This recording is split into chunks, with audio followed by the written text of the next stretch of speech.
بسم اللہ الرحمن الرحیم۔ السلام علیکم ناظرین، لاکھوں کروڑوں درود و سلام نبی خاتم النبیین صلی اللہ علیہ وسلم پر اور آپ کی آل پاک پر۔ بانی چیئرمین تحریک انصاف عمران خان صاحب جب سے سیاست میں آئے ہیں بہت ساری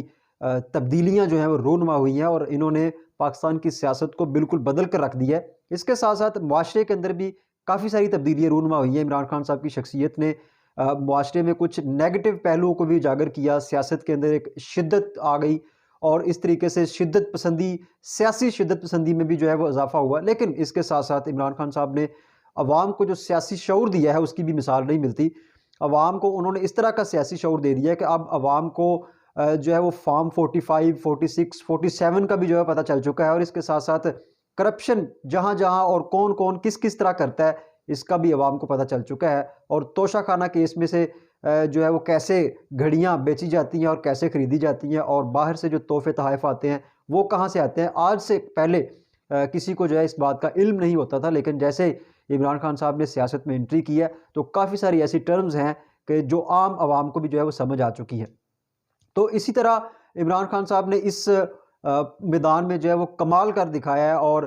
گزشتہ کچھ سالوں سے جو عمران خان صاحب کی شخصیت ابھر کر باہر آئی ہے، میرے خیال میں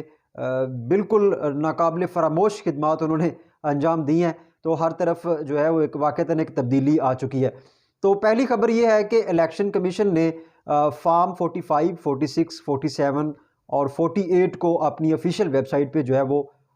اپلوڈ کر دیا ہے۔ تو جیسے ہی انہوں نے اپلوڈ کیا، الیکشن کمیشن کی جانب سے یہ فارمز اپلوڈ ہوئے، ساتھ ہی پی ٹی آئی نے بھی اپنی آفیشیل ویب سائٹس پر اپنے جو امیدواران کے فارم 45 ہے ان کو اپلوڈ کر دیا۔ اب جب یہ دونوں فارم ادھر سے بھی اور ادھر سے بھی یہ جب اپلوڈ ہوئے تو جب ان کا تقابلی جائزہ لیا گیا تو اس میں واضح طور پر کھلی دھاندلی نہیں بلکہ دھاندلا جو ہے وہ سامنے آیا کہ جس امیدوار کے 7 ووٹ تھے اس کے ساتھ جناب لیفٹ رائٹ پہ ڈیجٹس لگا کر اس کو 400 بنا دیا گیا، اور اسی طریقے سے جس کے 20 ووٹ تھے اس کے ساتھ ڈیجٹس لگا کر اس کو 2000 ووٹس میں جو ہے تبدیل کر دیا گیا۔ لیکن اس کے برعکس جو پی ٹی آئی نے اپنے فارم 45 جو ہے وہ اپلوڈ کیے ان میں اور ان میں واضح طور پر فرق تھا۔ تو اب یہ ایک نئی مہم شروع ہونے جا رہی ہے جو کہ فارمز کے اوپر ہوگی۔ ڈیفینیٹلی الیکشن کمیشن کی جانب سے بھی فارمز اپلوڈ ہو گئے ہیں، تو ادھر پی ٹی آئی کی جانب سے بھی ایک سوشل میڈیا کے اندر ایک محاذ کھولا جائے گا جس کے اوپر فارم 45 ان کے تمام تر امیدواران کے جو ہے وہ اپلوڈ ہوں گے، اور پھر یہ ایک مہم جو ہے وہ دوبارہ سے شدت اختیار کر جائے گی۔ پی ٹی آئی کی جانب سے اس حوالے سے ایک زبردست قسم کی سوشل میڈیا مہم چلائی جائے گی۔ آپ کو پتہ ہے کہ پی ٹی آئی کا وجود جو ہے وہ سوشل میڈیا کے اوپر بڑا تگڑا ہے، اور آج تک جتنی بھی اچیومنٹس پی ٹی آئی نے حاصل کی ہیں اس میں سوشل میڈیا کا ایک